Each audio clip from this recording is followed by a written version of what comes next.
Well, after Davante Adams of the Raiders requested a trade Tuesday, ESPN's Adam Schefter reported Wednesday that two of Adams' preferred landing spots would be the Saints and the Jets, where he would be reunited with a quarterback he's familiar with. Adams is not expected to suit up in Week 5 when Las Vegas takes on Denver. Yeah, Davante's dealing with a hamstring. He's rehabbing, and the rest of us are focused on Denver. Have you communicated with Davante, and where is the relationship with you? And me and Davante talk often. Have you talked to him since all of this? I believe that between me and Davante. We just got to keep rolling. I mean, it's NFL. Things come up every day. Since I've taken over this job, it's been obstacles. So, just another one. Jets head coach Robert Saleh was also asked about Adams multiple times in his Wednesday press conference. If a player becomes available that's played with Aaron before, hypothetically, would you consult Aaron to get his opinion about the player and whether he was bigger?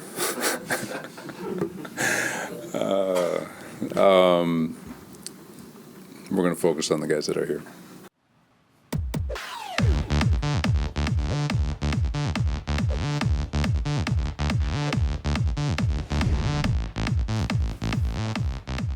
Live from the Luke Willson home office in Southern Ontario, it's Luke who's talking with the former NFL tight end. Luke, talking a lot of Davante Adams this week in the NFL. He wants to be traded. We heard that he might be interested in the Saints and the Jets. Steelers apparently interested too, maybe even the Cowboys. Out of those teams, which team needs Davante Adams the most?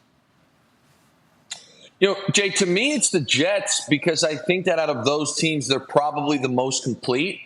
And I'm not sure if I'm buying into this, but I know that the Jets believe that they could potentially contend for the Super Bowl this year.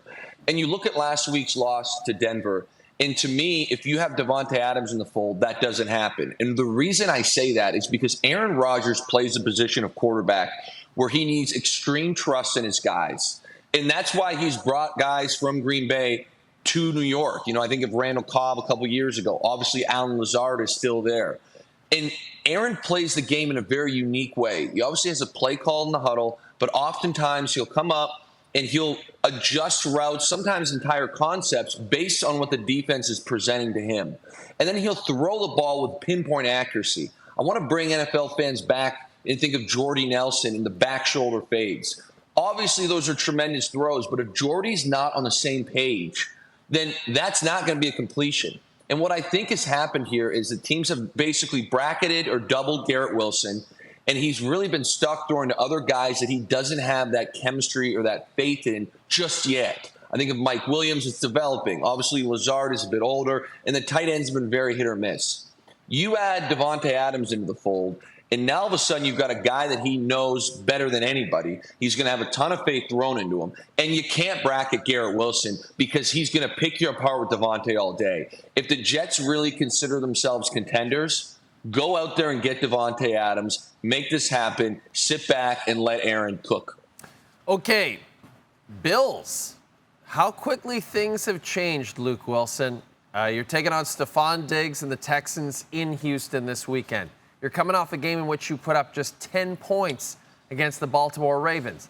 Then you find out Von Miller has been suspended 4 games for violating the league's personal conduct policy. How desperate should Buffalo be for a win this Sunday?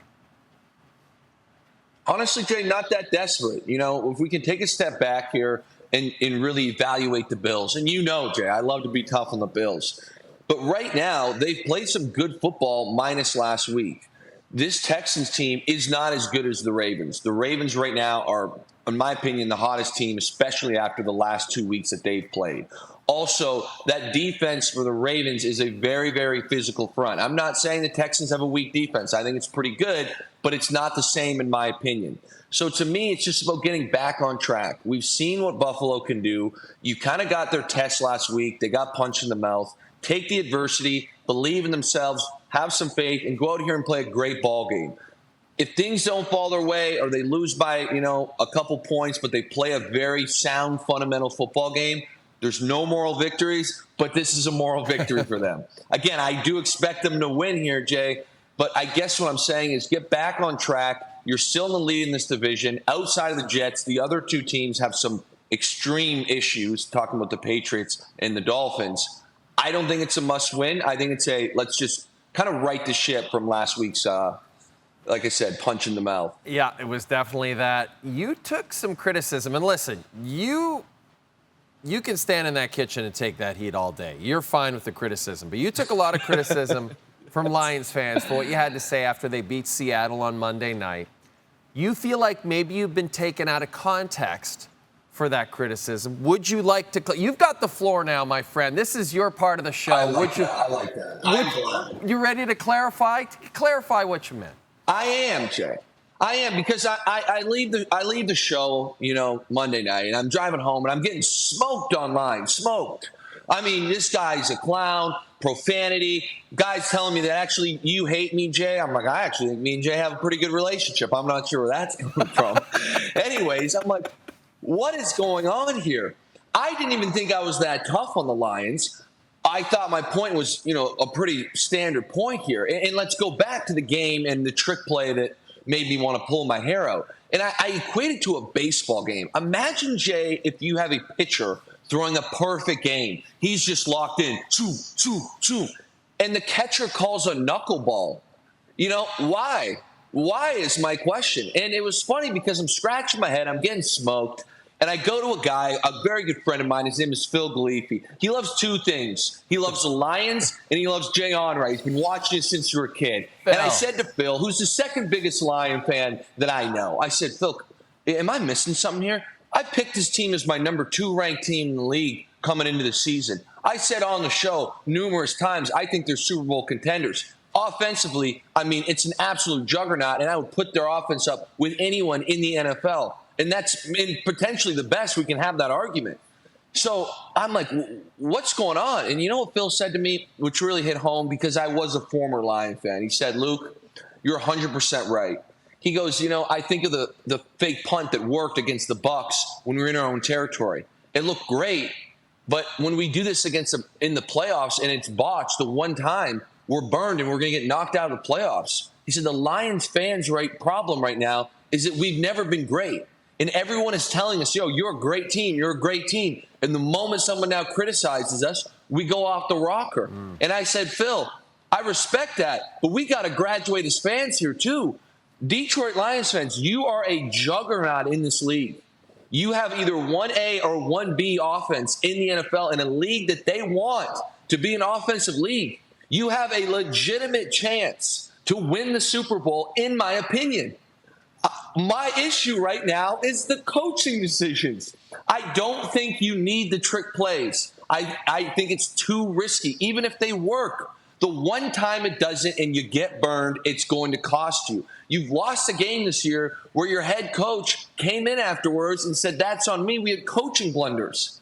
I think, to me, when I'm watching the Lions right now, and this will clear the air here, Jay, and hopefully you don't hate me like all the people have claimed. I say all the people, it's really 2 on Twitter.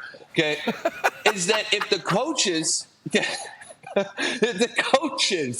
can clean up their act and we can just fix the defense a bit. They don't need to be, as we like to say, the 85 Bears. They don't need to be the 85 Bears. Okay, clean the defense up a bit and the coaches button it up. You have a team that is ready to make a great run and potentially win the Super Bowl. That's all I'm trying to say, Lions fans. If you got a problem with it, you're probably in denial. It's the truth.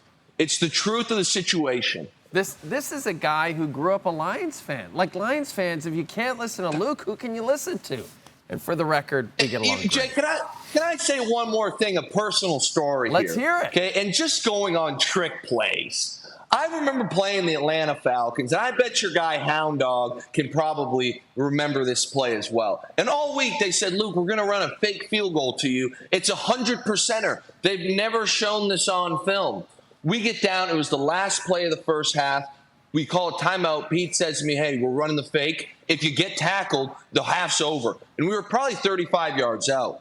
So I said, Pete, I won't get tackled. I'm going to the crib. I caught that ball as a pitch from, I believe, John Ryan. Okay. The moment that ball touched my hands, I was absolutely tattooed. The play did not work at all, Jay. And they said, well, it used to be 100%. And this kind of goes to my point. When you're running trick plays, even if it's 100% or on film, you just never know because it's a trick play. Mm-hmm. And I don't want the Lions to be burned by a trick play in a bad moment when their season is on the line. That's all Luke's saying. That's all he's saying. Okay, Lions fans? So hopefully that clears the air. Appreciate what you're saying, Luke. Luke and I get along great, by the way. We both love Alice in Chains. We both love Thursday night football extravaganzas like the one we have coming up for you this week to start off week 5. Luke, has your opinion changed at all about this Bucs-Falcons matchup? You still like your boy Kirk Cousins here? I love my boy Kirk Cousins. Baker Mayfield's hot. I know it's not two huge teams here, Jay, but this is going to be a fun football game to watch. I can't wait. It's going to be really fun. I'm excited about this. Falcons trying to win their second straight divisional game. And after the game is over, Luke will be here. We're going to talk Bucs. We're going to talk Falcons. We're probably going to talk Lions. Because why not? Because you fans won't listen to him.